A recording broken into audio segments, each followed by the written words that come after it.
Waktu di Bali itu saya nggak terlalu mendalami, hanya sekedar suka dan ngasih makan doang. Tapi rasa ketenangan ataupun seneng saya sama ikan mas koki itu beda pokoknya rasanya. Banyak yang lirik juga ikan saya gitu. Perdana beli bahan sio langsung dapat nomor. Harus suka dulu om. Kalau nggak suka, kalau cuma sekedar ya hasilnya kita dapat juga sekedar. Saya ingat kata kakek saya ya, kalau memulai pekerjaan atau hal apapun itu, kalau kita memulai, kita harus mengakhirinya dengan serius, diiringi dengan kerja keras, usaha, telaten, dan diiringi dengan doa.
Om Swastiastu.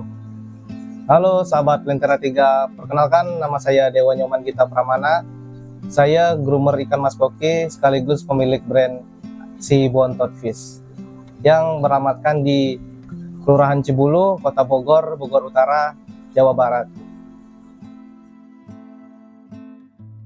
Awal mula sebelum saya menjadi seorang groomer mas koki, kebetulan saya kecil lahir besar di Bali. Yang lebih suka ikan mas koki itu sebenarnya kakak. Nah, sebelum melihara ikan mas koki, kakak sebelumnya memelihara lohan. Kebetulan yang di Bali itu karena peminatnya lumayan, ikan mas koki Bali. Saya ada ketertarikan nih karena sering ngelihat kakak memelihara ikan mas koki Bali. Saya sama kakak ngerawat ikan mas koki Bali. Cuma waktu di Bali itu saya nggak terlalu mendalami, hanya sekedar suka dan ngasih makan doang. Seiring berjalannya waktu, ketika tahun 2021 saya dapat penempatan kerja atau dinas di Bogor. Iseng saya gabut, saya scroll-scroll di FB, saya pengen melihara ikan nih. Ikan, saya tanya kakak yang lagi posisinya di Bali, saya telepon kakak, "Kak, saya pengen melihara ikan koki nih." Ya, sebenarnya yang tahu kakak itu cuma ikan mas koki Bali. Kalau dia oranda, ryukin, rancu itu masih awam sebenarnya. Sedangkan yang saya tanya itu ikan koki oranda waktu itu. Saya iseng beli ke toko ikan, saya telepon kakak, "Kak, ini ikan mas koki mana yang bagus nih?" Karena saya kan lihat di satu tank itu ada banyak itu, sekitar 20 ekoran. "Kak, ini ikan koki oranda yang bagus ini yang mana?" gitu.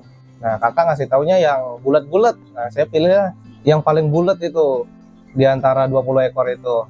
Nah, saya beli 2 ekor, saya masukin tank 60 kali 30, saya rawat, jadi besar lah itu, ada progresnya meningkat. Dari semulanya belum terlalu besar, saya pelihara, walaupun grade-nya masih komersil atau pasar, tapi rasa ketenangan ataupun seneng saya sama ikan mas koki itu beda pokoknya rasanya. Seiring berjalannya waktu, saya pengen nambah ikan lagi nih, ikan lagi. Saya scroll FB lagi, saya ngelihat nih, ternyata ada koki oranda, ryukin, warna-warnanya itu ada banyak gitu, ada yang tiger, kirin. Yang saya tahu cuma warna RW yang biasanya ada di toko ikan gitu. Iseng saya ngelihat ada 1 ekor rancu nih, rancu. Nah, kemudian saya tanya, saya inbox, saya tanya-tanya, saya kepincut lah sama rancu itu. Kebetulan saya dulu itu beli rancu seharga 150 pensi waktu itu. Nah, ternyata yang punya itu orang Ciseeng. Kemudian saya belajar, apa sih bedanya ikan 150 sama ikan 35.000. Nah, di sana dia ngejelasin gini proporsional, ini kenapa masih bisa dibilang pasar, ini kenapa fancy. Jadi ada hal baru yang saya tahu, dan ternyata ikan mas koki itu nggak cuma warna RW aja yang biasanya ada di toko ikan, ada warna hijau, black, kirin. Nah, kemudian dia ngejelasin, dari sanalah ya saya kepincut. Nah, saya beli 150, saya pindahkan ke tank 60x30. Kemudian saya rawat seiring berjalannya waktu, karena ikan ini punya prospek atau kemungkinan dia untuk besar itu ada. Karena kalau saya sudah suka sama ikan itu, apalagi kalau ikan koki itu, saya kepo, saya tanya-tanya kan, ini gimana sih apa pakannya, gimana saya ngerawatnya. Oh ternyata harus upgrade tank. Waktu itu upgrade tank dari tank 60, saya pengen, teman itu nyaranin tank yang agak lebih besar, tank yang minimal 100 ya. Waktu itu saya beli 100 kali 50 waktu itu. Ya mungkin saya asal aja beli ya, nggak tahu jenis kacanya gimana, nggak bertahan lama, kurang dari setahun tahu-tahu jebol. Tank akuarium kayak yang 100 kali 50 itu malah jebol. Waduh, di sanalah di tengah-tengah jalan saya suka ikan mas koki, tahu-taunya ada musibah gitu. Kemudian dari tank 100 saya ya gitu aja terus siklusnya, saya mati ikan karena jebol. Saya pengen upgrade ke fasilitas yang lebih enak lah untuk kita grooming gitu, karena kan grooming kan perlu fasilitas yang memadai, filter yang mumpuni. Di samping itu kan kita bisa menjaga kualitas air gitu. Seiring berjalannya waktu, karena fasilitas saya dari tank 60 beralih ke tank 100 kali 50. Nah, di sana saya nambah ikan lagi rancu waktu itu kan. Nambah ikan rancu, growth-nya cukup bagus. Nah, saya iseng tuh malam-malam saya posting kan, isi pencahayaan yang bagus, apalagi ditambah efek lampu merah itu. Saya iseng, saya videoin, saya isi lagu, saya posting. Nah, ternyata di kolom komen Facebook itu banyak yang tertarik gitu, banyak yang lirik juga ikan saya gitu. Nah, dari sanalah lah saya buat postingan ya, kemudian ikan laku. Dari semula harga ikan yang beli saya segini, kemudian bisa dihargai dan diapresiasi lah gitu. Ibaratnya hasil groomingan saya bisa dipelihara sama orang. Kemudian saya memberanikan diri waktu itu beli bahan rancu ya, rancu. Karena saya ingat kata teman saya dulu yang ngajarin saya itu, saya dulu ya agak minder beli ikan mas koki mahal-mahal gitu ya. Kenapa sih beli ikan mahal-mahal, yang fancy aja cukup ya gitu. Cuma saya kepo nih, penasaran saya muncul itu. Ya saya beranikan diri beli bahan show rancu waktu itu di salah satu farm di Jakarta. Saya waktu itu beli rancu size 11 cm, saya grooming. Nah, kemudian turuninlah kontes online waktu itu. Pokoknya dapat nomor, dapat nominasi gitu lah. Wah, dari sanalah kepuasan saya beli bahan show yang perdana waktu itu. Perdana beli bahan show langsung dapat nomor. Dengan pengetahuan saya pemilihan bahan tanpa dibimbing oleh si pemilik farm waktu itu kan, karena saya kepuasan saya memilih bahan show sendiri. Dengan pengetahuan saya ikan show, ikan yang bisa bersaing di arena itu seperti apa sih yang bisa dapat nominasi ya gitu. Saya belajar dengan pengetahuan saya kemarin, saya cari tahu, kemudian saya baru beranikan diri. Setelah dapat nomor, langsung dilirik lagi tuh ikan saya. Atau ada yang japri ya, jabli dilepas nggak, waktu itu nggak saya lepas awalnya, karena tumben nih kan dapat juara ya, pengen menikmatin dulu lah, pengen nurunin event-event. Nah, kemudian karena gendernya waktu itu jenis kelamin ikan rancu yang saya beli itu betina, ya mungkin ada trouble sedikit lah, gaya renangnya itu nggak terlalu stabil ya, kemudian saya akhirnya lepas.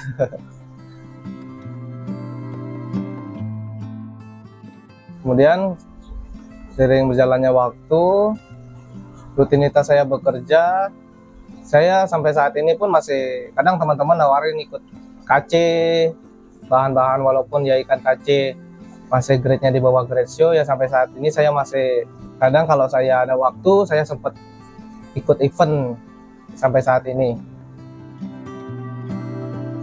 Ya, untuk pemilihan brand nama si Bontot Fish itu sebenarnya secara nggak sengaja sih Om ya. Saya cari tahu nama brand yang gampang diingat. Nama Bontot itu kan biasanya kan anak paling kecil, paling muda gitu ya. Ah, kamu anak Bontot gitu, paling kecil. Karena saya temuin itu usia atau di atas saya gitu.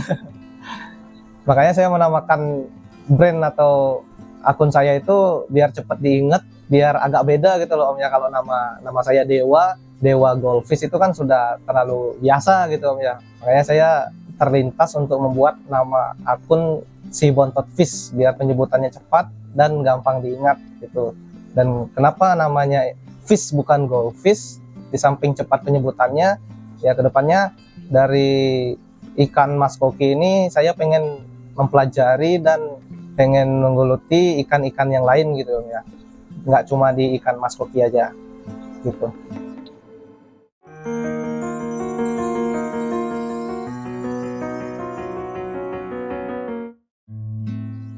Dan kenapa saya memilih ngegroom ikan mas koki daripada ikan yang lain ya, karena ikan koki itu sendiri keunikan badannya itu cukup variatif gitu Om ya.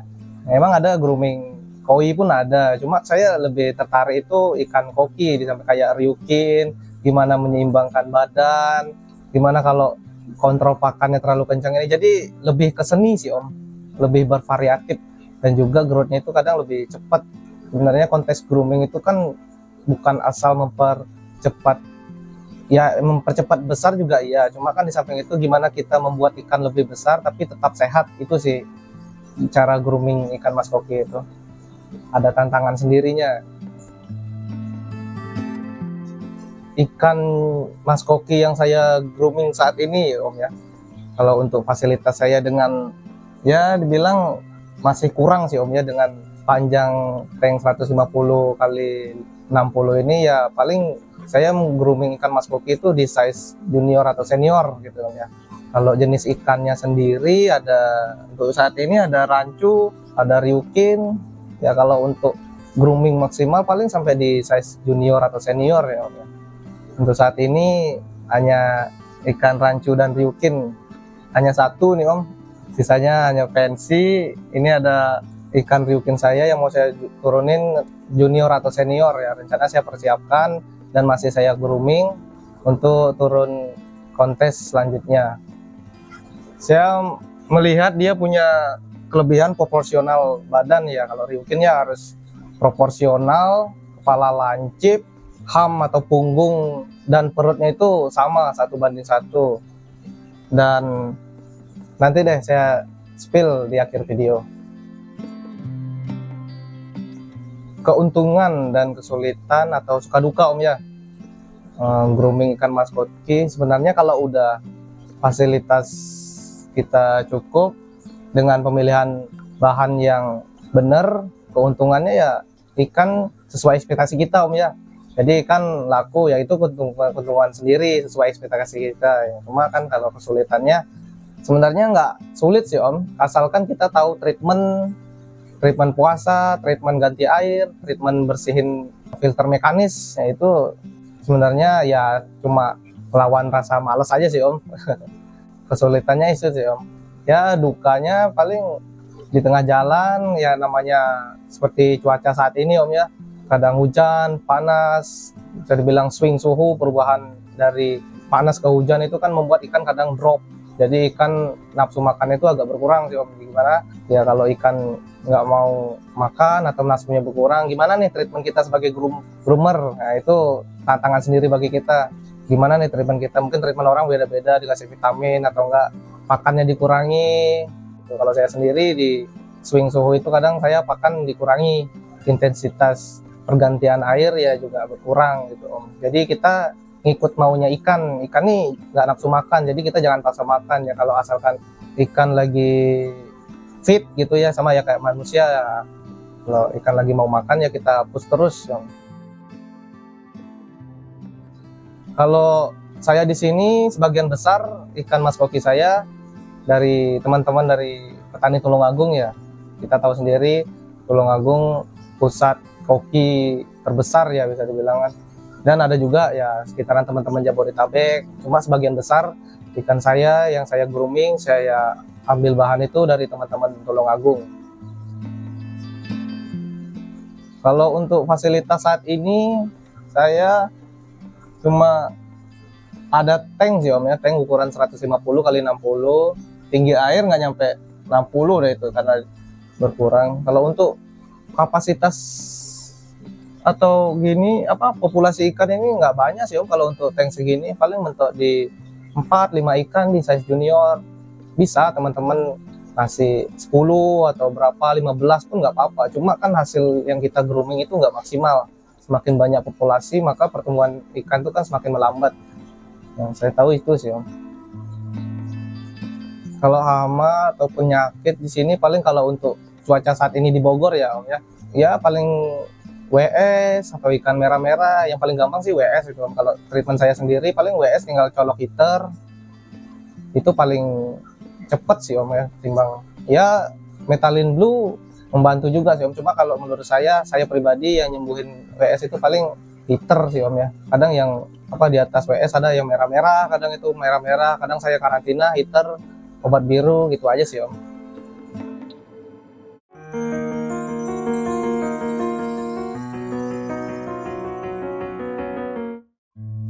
Kalau pemilihan bahan untuk kita grooming ya Om ya, terutama untuk turun kontes, jadi kita harus tahu dulu nih kita mau nurunin ikan itu di ikan junior atau baby, karena kan ikan ada yang mature ataupun jadinya itu di size baby gitu. Kalau teman-teman yang mau di grooming atau di kelas jumbo ya ada kriterianya khusus sih Om.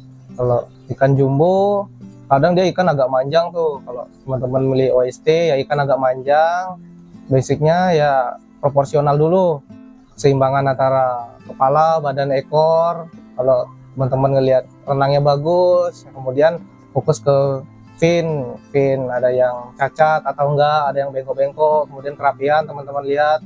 Sebenarnya paling menentukan tuh sebenarnya genetik sih Om ya, genetik. Di samping genetik, oh ini genetik bagus nih, pemilihan kita bener. Nah tinggal kita grooming, poles sedikit, ya udah jadi sih Om. Kalau untuk pakan untuk grooming sendiri, sebenarnya teman-teman bisa milih nih. Karena rutinitas saya bekerja, kadang saya membuat tambahan racikan itu pada saat saya libur aja. Kecuali kalau dulu masih seneng-seneng itu, jadi saya nyempetin waktu tuh buat puding, kukusan, segala macam. Ada teman-teman yang buat bubur. Kalau untuk sekarang pas saya libur aja sih Om, kalau buat bolu kukusan itu sendiri. Kalau untuk sekarang ya paling pelet kadang saya coating sendiri, atau enggak ada teman-teman di Jakarta coating, saya ambil. Basicnya sih itu, saya cacing, pelet. Kalau ada teman-teman ada puding atau bolu ya cuma kan ada efeknya masing-masing. Jadi kita grooming itu harus ngelihat ikannya sih Om, ini kan kurang apa nih, jadi kita kencengin di apa gitu. Cacing sutra bagus juga, cuma kan kalau dia kelebihan cacing sutra di size gede itu, kalau menurut saya itu kadang ikan nggak balance Om, karena kan keindahan ikan koki itu kelihatan proporsional keseimbangan badannya itu. Kalau nggak seimbang antara perut, kadang kegedean, kadang kalau kekencengan sasut atau nggak kekencengan puding juga pasti ada efeknya gitu. Jadi kita harus seimbang pemberian pakan antara pakan hidup, pakan alami. Buat racikan sendiri, silakan teman-teman coba pakan-pakan masing-masing. Media chamber yang saya gunakan untuk grooming itu ya paling ini aja sih Om, sederhana sih Om, sebenarnya mekanis, biologis, basicnya pada filter pada umumnya. Cuma ya kalau untuk ikan mas koki ya kadang agak gedean gitu ya. UV terakhir sama pompa. Sekarang saya pakai jaring nelayan untuk mekanis, biologis pakai batu apung, karang jahe, paling itu aja sih Om. Yang penting kita bisa atau ngerti maintenance-nya kapan pada saat kita maintenance mekanisnya. Paling saya bongkar ke mekanis sih Om, kadang seminggu sekali pas saya libur. Kalau teman-teman milih yang bagus-bagus juga nggak apa-apa sih Om. Yang penting kita tahu kapan kita harus bersihin mekanis. Jadi kita nggak fokus pemberian pakan, tapi kita males untuk pemberian mekanis. Jadi harus seimbang tuh Om antara pemberian pakan sama pembersihan mekanis. Kalau untuk pemasaran atau penjualan itu saya kadang untuk ikan fancy ataupun yang ya bisa dibilang enak dilihat gitulah, kadang saya posting-posting di FB, di ya iseng-iseng gitu aja Om, media-media sosial, di TikTok kadang.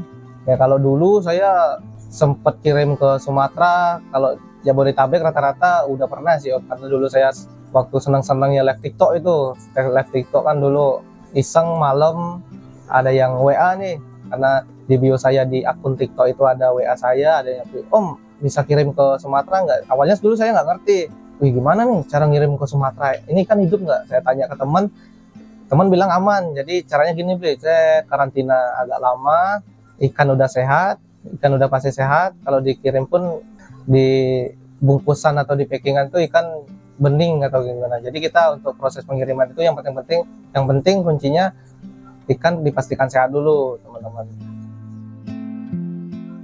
Kalau untuk berkesannya untuk ikan menang ikan Mas Koki saya yang menang itu, kalau menurut saya semua event ataupun kontes semuanya menurut saya berkesan sih Om. Mau itu dia skala latber atau apa, ataupun dia keeping kontes, itu menurut saya semua sih berkesan sih Om. Karena kan kita hasil groomingan itu bisa diapresiasi apapun kontesnya. Kalau KC, karena saya sebagian besar ini KC sih Om. KC baru online.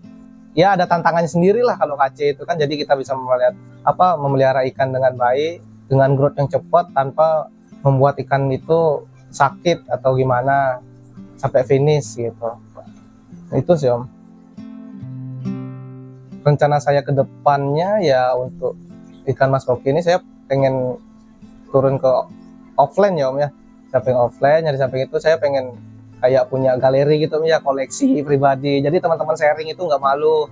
Ya berbagi ilmu apa yang saya dapat dulu itu ya saya kasih tahu ke teman-teman biar nggak kapok merawat ikan Mas Koki gitu ya. Karena kan ikan Mas Koki itu kan bisa dibilang ikan ya kotorannya banyak itu. Ya emang kotorannya banyak. Cuma kan kadang fasilitas kita kurang mumpuni. Jadi kan ya itu sih Om, saya pengen punya ya kayak galeri, koleksi pribadi.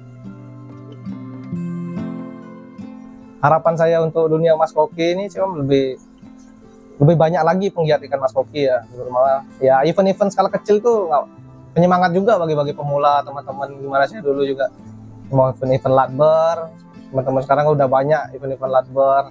Jadi bertahap ini Om. Jadi dari latber dulu online baru ke offline ya gitu sih Om. Harapannya lebih besar lagi. Pesan-pesan saya untuk sahabat Lentera 3 yang memelihara ikan Mas Koki atau grooming ikan Mas Koki, yang pertama harus suka dulu Om. Kalau nggak suka, kalau cuma sekedar ya hasilnya kita dapat juga sekedar. Kalau kita suka ya pasti kita akan kepo nih, kita cari tahu terus gimana nih ini sama teman-teman gitu. Yang kedua itu jangan kapok sih Om. Karena kan pasti ada trouble sih Om. Entah ikan ngebalik lah, trouble-nya itu ya kita cari tahu gimana sih kok ikan bisa kebalik nih, entah kesalahan anatomi atau internalnya gimana, itu kita cari tahu sendiri. Oh ternyata kita salah memilih bahan, gimana sih memilih bahan biar nggak SB ngebalik gitu, yang penyebabnya karena anatomi di ikan Mas Koki sendiri ya gitu. Itu sih Om.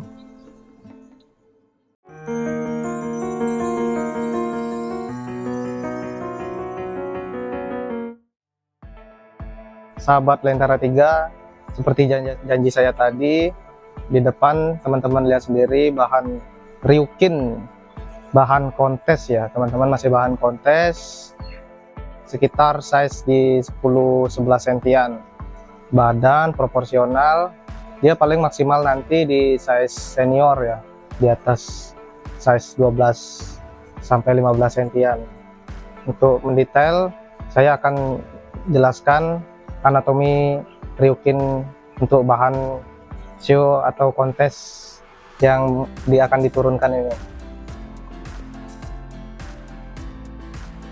Jadi di sini saya akan menjelaskan bahan Ryukin Kirin ya, sekitar size 10-11 cm.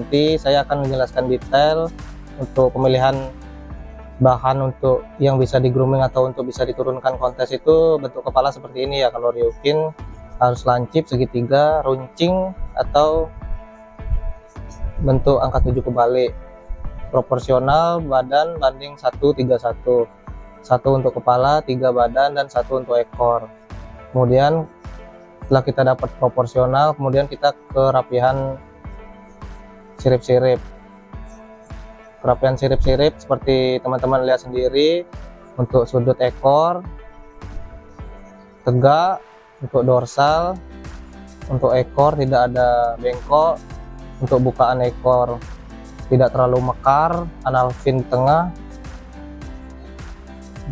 Nah, ikan ini jantan dan untuk hasil yang maksimal atau ntar dia jadi badannya itu paling di size di 15 sentian. Bentuk badan 1:1 ya, kalau kita tarik lurus antara kepala, mata, tarik lurus ke pangkal ini sejajar, jadi tidak keberatan perut atau enggak keberatan ham atau punggung. Jadi kalau kita proses meng-grooming Ryukin, tantangannya menyeimbangkan antara ham, punggung sama perut.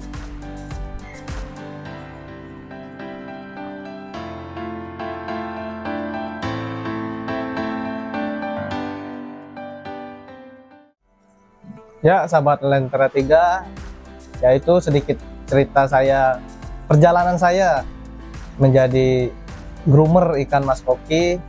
Ya, jangan lupa subscribe, like dan share Lentera 3 ya. Kalau teman-teman berminat atau pengen belajar bareng nih, sharing sama saya, bisa kepoin Instagram SibonTotFish, atau di TikTok ada SibonTotFish juga, di FB ada SibonTotFish ya. Kalau langsung set cepet gitu langsung WA aja. Kalau mau lebih santai ngopi-ngopi kesini aja ya. Sampai jumpa di lain waktu dengan saya Beli Dewa Nyoman, atau bisa Bang Bontot ya, atau SibonTotFish. Om Santi Santi Santi Om.